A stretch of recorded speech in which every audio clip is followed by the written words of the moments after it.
율례라고 하는 거, 하나님이 주신 우리 인생 여정에 살아가는 삶의 법도입니다.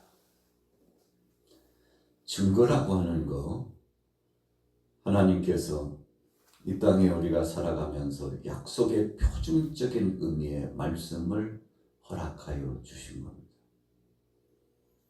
그 말씀 자체가 증거입니다. 역사적 상황적 관점으로 보면 하나님이 섭리 가운데 행하신 모든 것들, 주의 말씀 중심, 약속 중심으로 행하신 모든 것들이 바로 증거들입니다.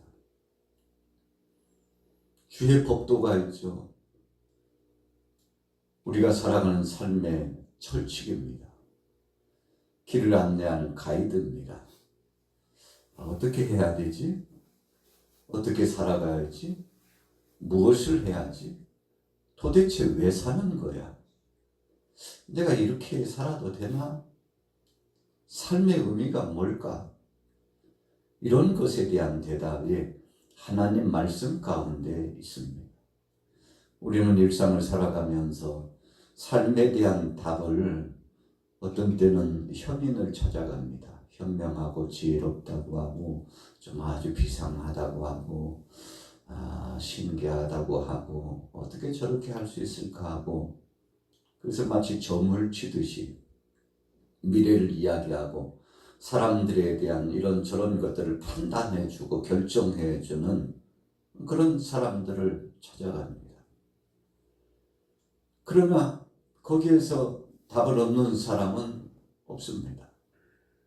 오히려 더 근심이 깊어질 뿐이고 답을 얻는 듯하나 허망한 것들이 도래하여 찾아오는 것이죠. 그러나 하나님의 말씀은 어떻습니까? 그 말씀은 분명한 말씀입니다. 뼈대가 있는 말씀입니다. 그래서 철칙이라고 하죠. 약속의 증거라고 합니다. 하나님의 주신 말씀은 살았고 운동력이 있다고 그랬습니다.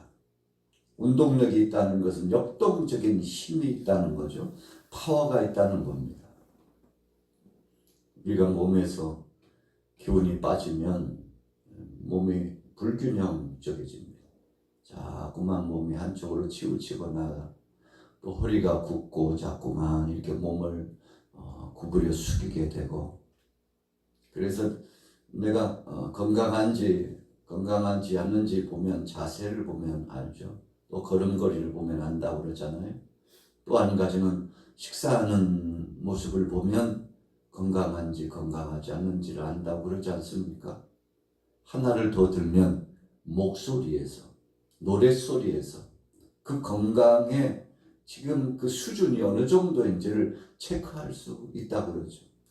힘이 빠지면 자꾸만 몸이 이렇게 구부러지고 허리가 굽고, 그러나 역동적인 힘이 생겨서 이 에너지가 있으면 여러분 그냥 외관적인 힘도 힘이지만 마음이 든든하고 평안하고 뭔가 무엇이든지 할 수 있다는 자신감이 생기고, 그러면 벌써 그 태도도 말도 달라지잖아요. 오늘 시편 기자는 우리를 강하게 하고 우리를 선히 인도하고 우리의 삶을 안전케 하고 말할 수 없는 은혜 가운데 복을 주는 것은 바로 하나님의 말씀이라고 깨닫게 되었던 것입니다. 그래서 그 말씀이 채찍질을 해요. 그 말씀이 가이드 역할의 안내자가 되어서 다 잡아줘요.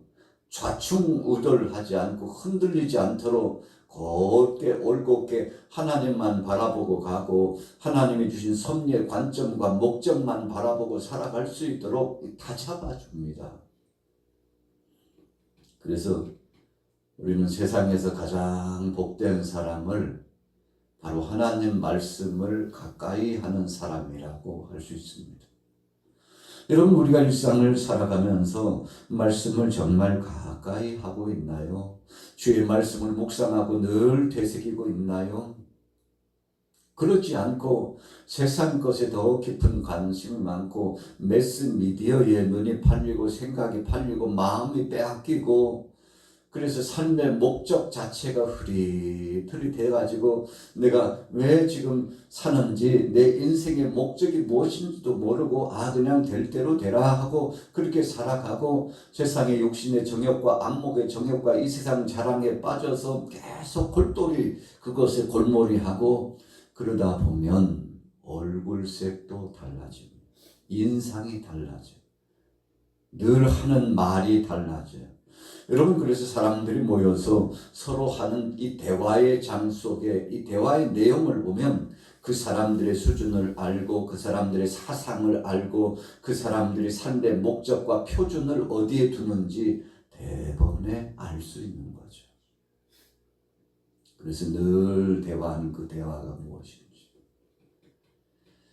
그래서 경찰서에서 범죄자들을 추적하고 붙잡으면 이 사람이 도대체 어떤 사람인가 했을 때 요즘은 핸드폰부터 추적하죠. 그리고 그 핸드폰을 취합니다. 그래서 그 속에 정보가 다 들어있어요. 무슨 통화를 했는지, 문자를 어디에 주고받았는지, 심지어는 거래를 어떻게 했는지까지, 금융, 일상사생활, 또 심지어는 요즘은 스케줄까지, 또 거기 이메일 주고받는 이런 내용까지, 또 정보를 어디에다가 두고 어디에서 끌어내 쓰고 있는지. 여러분, 그래서 그래서 스마트폰이잖아요. 이 속에 다 들어있대요. 그래서 스마트폰 하나만 취하면 그 속에서 그 사람의 정체가 다 드러났어요. 중한 범죄를 저지른 사람은 스마트폰을 갖다가 막 불로 태우고 강물에다가 던져버리고 막 그랬다고 그러잖아요. 자기 정체가 드러날까봐 그런 거죠. 여러분, 우리의 정체성은 뭔가요? 나 자신은 누군가요? 나는 지금 어디로 가고 있나요? 내가 지금 뭘 하고 있나요? 이런 것들이 여러분 꼭 스마트폰 아니라도 전능하신 하나님 앞에는 마치 영상의 스크린을 보듯이 모든 것을 탐지하고 하나님께서 감찰하고 계시는데 참 놀라운 거죠. 하나님 앞에서는 숨길 수가 없어요. 백일하에 다 드러나요. 벌거벗은 형상처럼 드러나요. 그래서 아담과 하와가 범죄한 이후에 얼마나 두려움이 몰려오는지 마음이 답답하고 두려워서 견딜 수가 없어요. 이전에 그러지 않았던 다른 것을 경험하게 됐어요. 여러분, 그래서 새 것을 경험한다는 건 좋은 것이 아닙니다. 하나님이 주신 거룩한 반열 속에서 은혜 안에서 살아가면 참 복된 것인데 뭔가 다른 거 없을까 하고 새 것을 추구하다가 하나님 말고 다른 것을 취했는데 그때부터 이상하게 생각이 흐릿흐릿해지고 삶이 불분명해지고 어지러워지고 큰일 났다. 이렇게 살다가는 큰일 났다. 뒤돌아봤는데 이미 멀리 왔음을 느끼게 되고 여러분, 그래서 이제 새 마음을 갖고 정말 진솔한 믿음으로 살고자 하는 사람들이 이 속에 있는 쓴뿌리와 같은 죄를 성령 안에서 다 끄집어내서 내치죠. 불 같은 것으로 태우고 물 같은 것으로 씻어버립니다. 바람 같은 것으로 날려버립니다. 여러분, 이런 표현이 다 성령의 역사를 통해서 우리가 정결케 된다고 그러지 않습니까? 여러분, 그렇게 되지 않으면 우리의 삶 자체가 참 복되고 아름다워야 되는데 그 삶이 취해질 수 있고 하나님 영광을 드러내지 못하는 아름답지 못한 삶으로 전락하게 되는 거죠. 오늘 시편 기자는 알고 있었어요. 내 영혼과 이 정신과 육체가 더럽혀지고 그리고 안절부절하고 세상 것에 취해가지고 하나님 앞에 설 수조차 없는 자가 될 것이냐, 이제는 하나님 앞에 담대하고 기쁨으로 주님을 배웠고 주님 안에 살 것이냐, 그가 이제 결정한 거죠. 그래서 가장 좋은 것이 주의 말씀을 가까이 하는 것이라고 생각했습니다. 오늘 시편 119편 105절에 말씀하는 것처럼 주의 말씀은 내 발의 등이요 내 길의 빛이다, 이렇게 말씀을 했는데 여러분, 그래서 시편 119편 오늘 말씀은 하나님의 말씀이 기준이고 그 말씀이 삶의 지표요. 그 말씀이 내 삶을 변혁을 시키고 갱신시키고 바꾸어주는 은혜의 역사라고 생각해서 야 이제는 좀 바꿔보자. 지금까지 내가 가까이 했던 것들 잘못된 것들이 있다면 다 떼어내고 다 멀리 떨어뜨려 이제는 다시는 돌아오지 못하도록 멀리 떨어뜨려. 그래서 강물에 흘러 보낸다고 그러잖아요. 종이에 글을 써가지고 이제는 다시는 그렇지 않으려고 새 마음의 결단과 결심을 써가지고 어떤 사람은 페트병에 넣어가지고 그것을 물에 띄운다고 하는데 그게 또 되돌아올 수도 있다고 그래요. 여러분 무슨 마음일까요? 새 마음을 갖고 싶은 그런 충동, 간절함이 맺혀 있는 거죠. 자, 오늘 본문 보세요. 1절에 같이 읽습니다. 1절 시작. 행위가 온전하여 여호와의 율법을 따라 행하는 자들은 복이 있으며 여호와의 증거들을 지키고 전심으로 여호와를 구하는 자는 복이 있도다. 율법, 증거들, 확실한 보증적인 하나님의 은혜의 말씀이죠.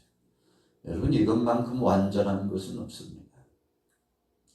그래서 성경을 가까이 하고 주의 말씀을 묵상하다 보면 그 속에 진리가 있고 인생의 답이 있어서 마음의 평정심이 찾아오고 사람들 간의 대화와 상담은요 제한되어 있어요. 오히려 이야기 안 할 걸 괜히 이야기했나 봐. 어떤 사람 간에 주고받는 말이 때로는 불화가 일어나고 상처가 되고 그것이 흠집이 되고 그러고 나면 후련할 줄 알았는데 이런 방정 입방정 그러잖아요. 잘못 말했다. 여러분 그래서 말에는 실수가 많아요. 그래서 성경에서도 말을 많이 하는 사람은 실수가 많다고 그랬어요. 말 많이 한 사람일수록 실속 있는 사람은 거의 없다는 것입니다. 성경이 말씀하는 거예요. 침묵을 지키고 꼭 필요한 말만 하고 절제하고 이런 사람이 복되다는 겁니다. 여러분 주위에 한번 보세요. 말 많아가지고 복된 사람 있나요? 거의 없어요. 말을 조심하고 그리고 상대를 배려하고 사랑하는 마음을 여러분 똑같은 말이라도 좋은 말, 선한 말을 계속해서 공급하는 사람은 은혜가 있어요. 듣고도 기분이 좋아요. 서로 간의 대화를 이루고 나서도 얼마나 마음속에 흐뭇하고 감동이 몰려오는지. 그런데 어떤 말은 그 대화 가운데 상처가 되고 부담이 되고 그냥 1시간 동안 2시간 동안 왜 그랬는지 몰라 생각할 만큼 그런 말들이 있어요. 여러분 오늘 시편 기자가 그래서 다른 것 말고 주님의 말씀을 가까이 하자. 여러분 그래서 우리가 말씀을 손때 묻은 성경을 좌로 넘기고 우로 넘기고 계속 거기다가 펜으로 칠해 쓰기도 하고 공감이 되는 말씀은 또 이렇게 정리를 하기도 하고 그래서 우리 신앙인들의 성경책은 덕지 손때가 묻어야 돼요. 하루에 성경을 받는지 안 받는지 일주일에 뭔지 털털 들어가. 내 성경 어디 있나? 창고에 보관해 놨는데 성경 꺼내다가 보고 그리고는 안녕하고 일주일 동안 다시 창고에다가 상자에다가 서랍에다가 넣어놓고 여러분 그런 성경의 의미라면 성경을 출장 보내고 나면 우리의 삶 자체도 피폐해질 수밖에 없는 거죠. 자 3절에 보세요. 참으로 그들은 불의를 행하지 아니하고 주의 도를 행하는도다. 주께서 명령하사 주의 법도를 잘 지키게 하셨나이다. 여러분 그냥 어쩌다 보니까 우연히 한 것이 아니라 성령께서 이 마음에 감동을 주시고 힘을 주셔서 말씀을 가까이 하게 됐다고 고백하고 있어요. 하나님이 해주셨대요. 여러분 그래서 우리가 하루하루를 살아가면서 주님 은혜로 산다는 것을 늘 감사해야죠. 주님 은혜예요. 생각나게 해주신 주님 감사합니다. 안전케 해주신 주님 감사합니다. 오늘도 주님만 바라보고 살 수 있도록 하시는 감사합니다. 여러분, 그래서 우리의 삶의 고대가 아름다운 꽃처럼 이렇게 피어나면 얼마나 좋겠습니까? 9절로 넘어가 볼게요. 청년이 무엇으로 그의 행실을 깨끗하게 하리까? 주의 말씀만 지킬 따름이니이다. 오늘 시편의 청년이라고 표현하는 것은 비단 20, 30대 청년만 의미하는 것이 아닙니다. 여기서 청년이라고 하는 것은 역동적으로 힘있게 일하고자 하고 하나님 앞에 충성하고자 하고 그래서 이 살아간 이 시절을 정말 복되게 살고자 하는 영적인 깊은 의미와 충동과 사모함이 있는 사람들을 가리킵니다. 그래서 우리가 그러잖아요. 아유, 청년 같아. 청년 같아. 왜요? 왜 그런 말을 하나요? 아직 힘이 있고 꿈이 있대. 나이와는 상관없이 일하는 모습 보니까 얼마나 열심히 하는지. 여러분, 바로 그게 청년 아니겠습니까? 그래서 인생은 70부터다, 80부터다. 이제 시작이다. 지금이 우리가 청년이다. 그렇게 하면서 우리 어르신들이 살아가시는데 참 보기 좋잖아요. 내가 뭘 해. 나 이젠 다 아무것도 할 수 없잖아. 여러분, 그러고 살면요, 몸도 마음도 움츠려드는데 여러분, 하루 일상에서 집안에서 뭘 하든지 적극적으로 행하는 사람은 참 복됩니다. 오늘 시편 기자가 그 삶의 아름다운 모습을 터득하고 있었던 것이죠. 11절 보세요. 내가 주께 범죄하지 아니하리 하여 주의 말씀을 내 마음에 두었나이다. 하나님의 말씀을 가까이 한 목적이 뭔가요? 여러분, 이 말씀은 빛이기 때문에 어둠을 물리쳐요. 이 말씀은 힘이기 때문에 우리가 살아갈 만한 방향을 제시해 줍니다. 그래서 이 말씀을 계속 가까이 하면 악한 것들이 틈타지 않고 잠시 머무르려고 도전해 왔다가도 금세 떠나가요. 왜 떠나갑니까? 우리가 분별력이 있어서 물리치기 때문에 그렇습니다. 그래서 말씀을 많이 묵상하고 그 말씀대로 살아가면 영적인 지혜와 분별력이 생겨서 참된 삶을 사는 거죠. 16절로 넘어가 볼게요. 같이 읽습니다. 시작. 주의 율례들을 즐거워하며 주의 말씀을 잊지 아니하리이다. 주의 종을 후대하여 살게 하셔서 그리하시면 주의 말씀을 지키리이다. 내 눈을 열어서 주의 율법에서 놀라운 것을 보게 하소서. 발람은 하나님이 그렇게 말씀해 주셨어도 말씀을 경시하다가 나기만도 못한 인생을 살았죠. 여러분, 사람이 짐승만도 못하다 이런 표현을 들으면 안 되겠죠. 하나님께서 우리를 지으실 때 훨씬 더 복된 사람, 아주 영특하고 바른 복된 자로 하나님께서 지으셨는데 이 발람이요 말씀 떠나니까 그렇게 됐거든요. 그래서 내 눈을 열어서 주의 율법에서 놀라운 것을 보게 하소서. 엠마오 도상의 두 제자가 예수님 부활하셨는데 그거 마음속에 없었어요. 얼마나 걱정이 몰려오는지. 근데 어떤 한 분이 동행자가 생겼어요. 같이 갑시다 하고 가까이 와서 대화를 나누고 가는데 갈릴리 지역에서 있었던 예수님의 죽음에 대한 이야기, 그리고 그 사역에 대한 이야기, 나중에 대화를 나누다 보니까 부활의 이야기도 했겠죠. 그리고 얼마 시간이 지나서 아니, 방금 말씀하셨던 분 어디 가셨어? 어디로 흔적 없이 가버리셨어. 그런데 말이야, 그분이 말씀하실 때 우리의 마음이 왜 이렇게 뜨거워졌지? 그분과 대화를 나눌 때 우리의 마음이 왜 이렇게 뜨겁고 감동이 몰려왔지? 여러분, 엠마오 도상의 두 제자가 하나님의 은혜를 체험했어요. 여러분, 그래서 오늘 내 눈을 열어서 주의 율법에서 놀라운 것을 보게 하소서 그랬는데 여러분, 이 신비적인 은혜를 말씀 안에서 깨닫는 것만큼 복된 것이 없잖아요. 성경을 보면 막 졸립고 이해도 안 되고 그러면 얼마나 답답하겠어요. 만약에 그렇다면 우리는 하나님 앞에 중심으로 기도할 필요가 있죠. 주님, 말씀을 볼 때 깨달아지게 하시고 말씀을 들을 때 귀가 열리고 마음도 열리고 세상 보는 눈도 달라지고 삶의 판단과 결정적인 분별력도 변별력도 생기게 하시고 소원대로 사모한 대로 된다고. 여러분, 그런 사람에겐 성령님이 함께 주십니다. 오늘 하루 이제 새로운 수요일 아침입니다. 하나님께서 함께 하신 은혜의 날, 복된 날 되시고 벌써 이렇게 4월 9일 얼마나 빨리 세월이 가는지요. 이제 완연한 꽃봄이 됐잖아요. 얼마나 아름다운지요. 길가에 울타리 너머 여러분 산마다 계곡마다 아름다운 꽃이 피었는데 여러분들의 가정에도 오늘 하루 동안 좋은 일이 많아지고 복된 역사가 있기를 예수님의 이름으로 축원합니다.